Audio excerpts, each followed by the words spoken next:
Incidentally, I was a private pilot, so I have some familiarity It with glided airspace. over my house, and there was We saw absolutely no noise. what I thought to be a kind of a boomerang shape. 44, just confirming that all the passengers can see this aircraft. How would you describe the acceleration? Probably the speed of light. I would go ahead and feel the craft, which was warm. If these extraterrestrials are so highly evolved, how come it is that they only address people named Bubba who are out hunting and fishing? I'm Fife Symington. In 1997, during my second term as governor of Arizona, I saw something that defied logic and challenged my reality. I saw one, but I don't know where it just disappeared. And the saucer flew right over him and put down 3 little gear and landed out on the dry lake bed.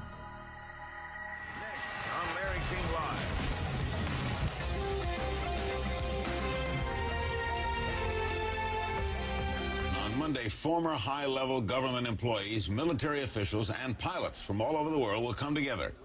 They'll discuss their own UFO sightings and encounters, and they'll do it at the National Press Club in the nation's capital. This is when we first saw the UFO. This is when the pilot saw the UFO. This is when the military guy saw the UFO. Performing speeds and maneuvers significantly in excess of anything that they'd seen military jet aircraft perform.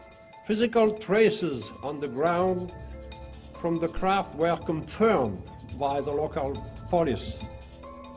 James Fox helped organize today's UFO-related event in Washington. He directed the film Out of the Blue. The official position from the Air Force is that they terminated Project Blue Book in 1969, and there have been no official investigations since then. We have not been hiding anything. They are simply following orders. Don't rock the boat. Play it down. Cool it. Ma'am, I have no reason to believe that they're real. Thousands of witnesses now, which can confirm that indeed this so. Activities which cannot be related to terrestrial activities. It's not going to be, as I say, disclosure with a big D. Right. It's going to be disclosure with a small d.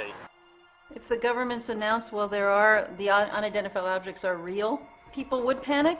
I cannot say yes, but I cannot say no. Why do you think the Air Force doesn't want this out? I wish they would. If the Air Force is listening tonight, why don't you tell us the truth?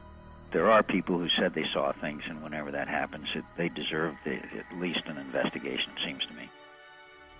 I think it's time to open the books. It's time to find out what the truth really is that's out there. It went at a 45-degree angle away. We ought to do it really because it's right. My response was we could land all 40 of our B-2 bombers on the wing of that craft. We ought to do it because the American people, quite frankly, can handle the truth. I know what I saw, and I get very upset, and I was wondering why they won't find out what it was. And we ought to do it because it's the law.